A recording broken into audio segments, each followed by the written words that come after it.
It's Friday night. Welcome to High Desert Highlights. I'm Peyton Thomas. This, Steele Haugen. And Steele, it's hard to believe we are flying through the regular season, the final regular season games a week from tonight. But we had our eyes on one tonight, a great one between Caldera and Summit. Yeah, absolutely. And tonight's matchup had everything you could possibly ask for. Two top 5 teams battling it for a local league title on the line. Let's get straight to it. Will Manfredi scores the first points of the game for the Storm. Then it's a little inside out, leads to Seb Five 3-pointer, but it's quickly matched by a Kai Skelly 3-pointer of his own. Then it's Ryder Greb with the stop. Offensive lay-in, but the Wolfpack, they play defense too. Look at that block by Will Jensen. Then it's Miles McComber, and McComber gets the steal himself this time and throws it down. How about the Hobbs? Get up, Miles. There we go. A second quarter. Well, one more look before we get to the second quarter. This is Foster Kettering now, and this time corner 3, bang. But once, pump fakes. Smart play, good bucket there. Baseline drive by Greb, and Summit has a 19-17 lead. Caldera calls timeout. After the timeout, it's a 3-point party. First, Tumas Nishikawa, then Five, not once, but twice in the same exact spot.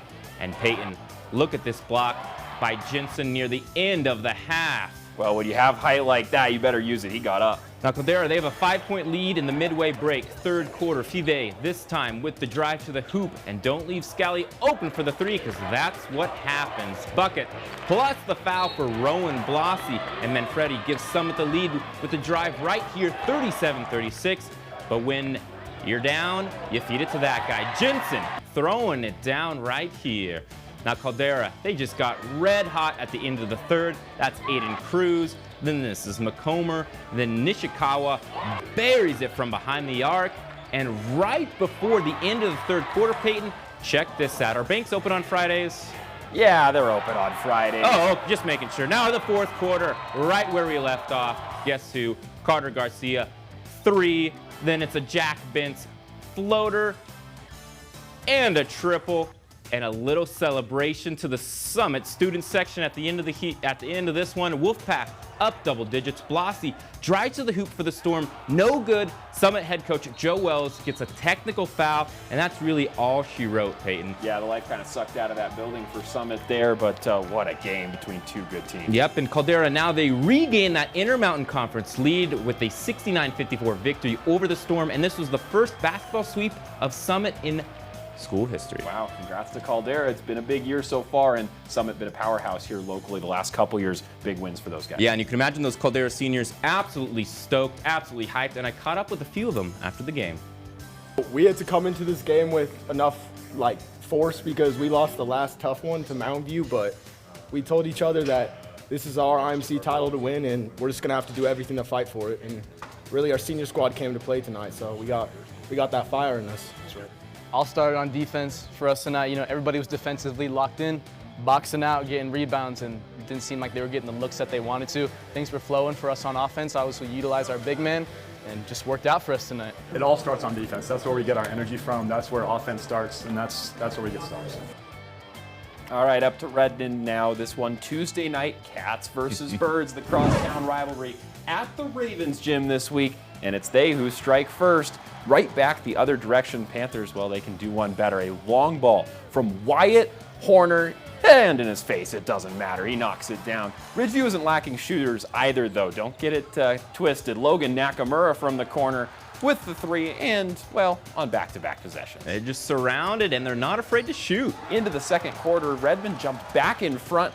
A scramble for it near the top of the key, well, leads to some confusion, and a wide open Ian Pearson, and he drills it from the top of the arc. Ravens get it back quick. That's the hot hand again. Logan Nakamura, well, if you're shooting like he is, why not fire away another bomb? And from way deep, late in the half now. How about a defensive highlight?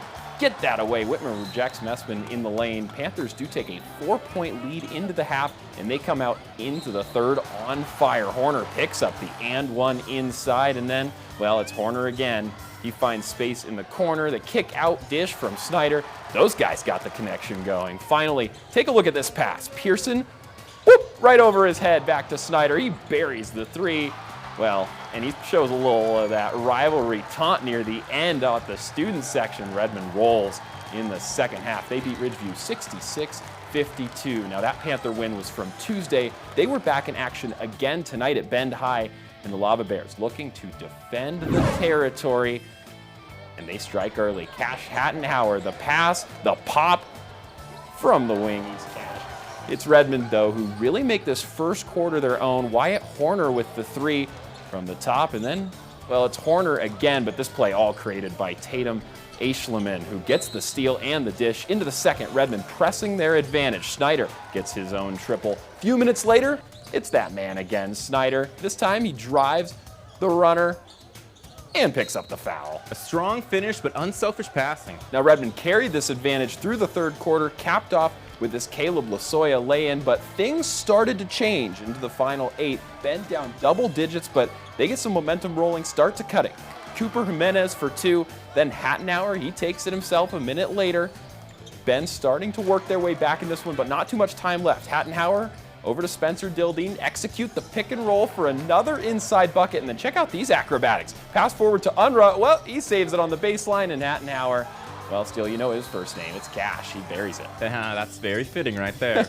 All right, it was too little too late for Bend. They had a tough deficit to overcome. Redmond takes down the Lava Bears 72-62. Yeah, and Redmond getting 2 big road wins this week. After the game tonight, we asked Jack Snyder about the grit behind this year's Panther squad. We love each other and we like to win for each other. It starts with the coach and practice every day. He's pushing us hard. You know, we know what our goals are, and we really want it for each other. We're not playing for ourselves out there. And that takes us to tonight's 5A scoreboard. Steal a win for Caldera at home, and then Redmond on the road. Then that other game, Ridgeview at home over Mountain View. Well, that one over Mountain View is big because Mountain View is fighting for a playoff spot, and Ridgeview is as well. And that shakes things up in the IMC. Redmond on top at the beginning of the night, but Caldera still holding on to that #1 spot ranking. I think after the big win tonight over Summit, they may hold on to that one, but man, Caldera, Redmond, 2 of the best 5A teams in the state playing great basketball. And it'll be a heck of a finish. Look at that. It would. We'll see what happens next week. 2 more games for each of these teams to shake things up on the boys' side of the IMC. We'll take a look at the girls' side of the IMC coming up after the break. Welcome back to High Desert Highlights. It's time to move over to the girls' side of the crosstown Redmond rivalry. Yeah, this one happened on Tuesday. Panthers at Ravens. Redmond leading the IMC coming into this one, and this is why. A forced turnover. Milena Norton takes it herself, eats up the contact, and the story of this one throughout is that Redmond defense and how they can press the ball and create turnovers. They are a force to be reckoned with. Aslan Ure, another lay there off the turnover. This is the type of defense that can win you championships. Well, yeah, and it's finishing it coast to coast as well. All right, and some good ball movement too. Redmond work it over to a wide open Freya Snow under the basket. 4 or 5 good passes in there, leading to that bucket. And then later in the second, the Panthers got the shooters working. Dylan Shaney first from the wing, and then it's Norton who shows off her limitless range. And that's unselfishness and running a play right there. Ravens did start to heat up. A 3-ball for Breslin Hagemeister, and then Olivia DeRoss gets a long ball of her own. The Panthers did enter the half up 13. The second half story, well, Ridgeview only scored 6 points that entire half. Redmond stifling defensively. They creep in the rivalry win 50-24. For more 5A action, we head down to Summit. The Storm hosting the Wolfpack from across town, and this one really tight throughout the first half, but Summit find a narrow advantage. This bucket off the offensive board from Lucy Cross. Caldera snapped the lead right back. Timmery Waldron, the freshman from behind the arc. 1-point ball game into the second half, and it's Waldron again who gets things moving for the Wolfpack.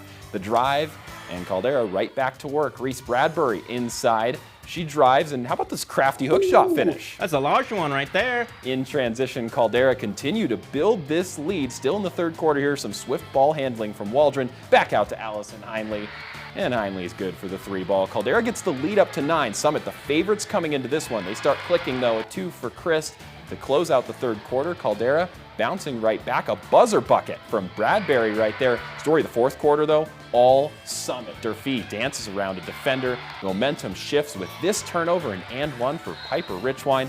Then a minute later, back into the lane, Chris picks up an one of her own. Durfee adds a triple onto the board. Summit retake the lead in the fourth quarter and really didn't look back after that. They complete the comeback, and they take down Caldera at home 57-46.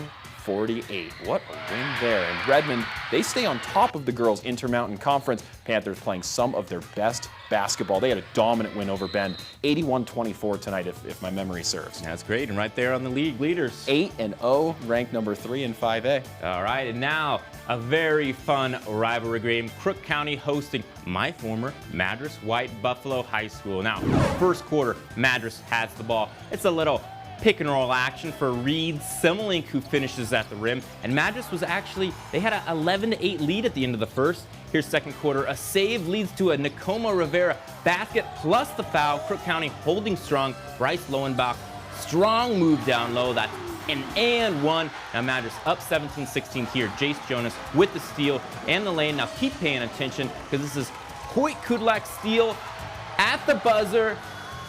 Oh my goodness. Oh, he made that? He made that? Nothing but net. One more look, Peyton. That's just touch. Wow. All right, and Peyton, this kicked off a 34-6 run by the end of the game by Crook County. Cowboys with a 20-17 lead at the half. In the second half, that was John Buffalo Ball making a move there. Now, this game was still close, but Kudlak, he gets a steal. Fast break for Crook. Madras getting buckets. Matthew Suppa-Scott with a pump fake, then a score, but third quarter, oh my goodness. Cowboys turn it up. Lowenbach with authority. Slamming it down. And Crook County kept their offense rolling. They outscored Madras 17-2 in the fourth quarter of play. They win this one 50-23 and seal the Tri-Valley Conference title. All right, that takes us to tonight's 4A standings in Steel. Crook County 9-0 in league play. They're in great position following the win. Because guess who they just beat? Madras right there in second. Both those teams going to be ones to reckon with in the 4A playoffs. All right, let's take a look at a couple more scores we saw around the Tri-County area this week. Crook County girls with the win in Madras. They're on top of their 4A division. And then the Sisters boys, a league playoff win last night at home. That clinches a spot in the league playoffs. All right, our game to look forward to next week coming up after the break.